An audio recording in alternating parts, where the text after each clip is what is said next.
हाय दोस्तों, मेरे पिछले वीडियो में मैंने नेकी और अच्छे कर्मों की शक्ति के बारे में एक छोटी कहानी सुनाई थी।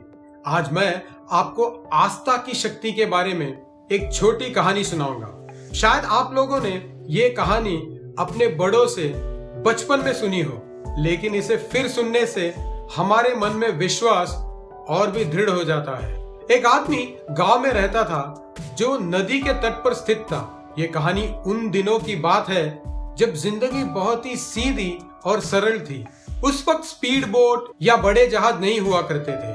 तब नदी पार करने के लिए लोगों को छोटी छोटी नाव का सहारा लेना पड़ता था। इस आदमी को एक जरूरी काम से नदी के दूसरे तट पर जाना था।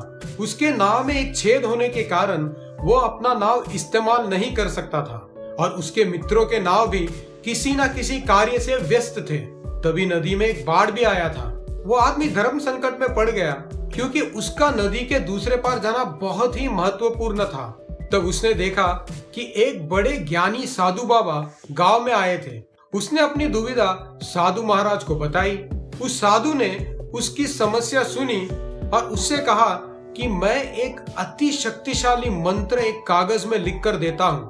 तुम वो कागज अपने पास रखकर पानी पर चलकर नदी के पार जा सकते हो। साधु ने उसे चेतावनी दी कि किसी को इस विषय के बारे में मत बताना और किसी भी हालत में उस कागज को खोलकर मत देखना। आदमी चकित हो गया कि भला वो पानी पर कैसे चल सकता है, क्योंकि उसका दूसरी ओर जाना बहुत जरूरी था। उसने साधु महाराज की बात मान ली। उसने रात को वो कागज अपने हाथ में लिया और वो नदी के तट पर पहुंचा। जैसे ही उसने अपना पैर पानी में रखा तो वो चकित रह गया कि वो पानी के ऊपर खड़ा था।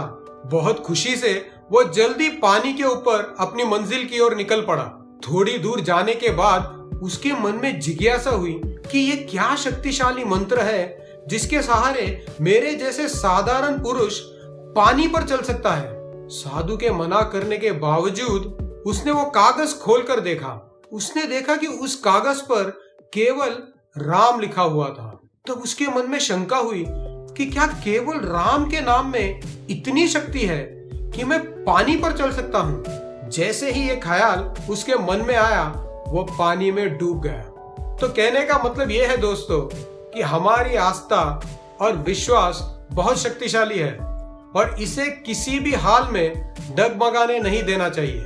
वो कहते हैं ना कि राम से बड़ा राम का नाम। उम्मीद करता हूं कि आपको ये कहानी पसंद आई हो और आपसे अनुरोध करता हूं कि आप इस वीडियो को लाइक कीजिए और चैनल को सब्सक्राइब कीजिए। अगर आप इस कहानी को इंग्लिश में देखना चाहते हो तो कृपया यहाँ क्लिक कीजिए। मैं आपसे फिर मिलूंगा एक ऐसी ही अच्छी छोटी कहानी के साथ। मेरे साथ आपका कीमती समय बिताने के लिए आपका धन्यवाद।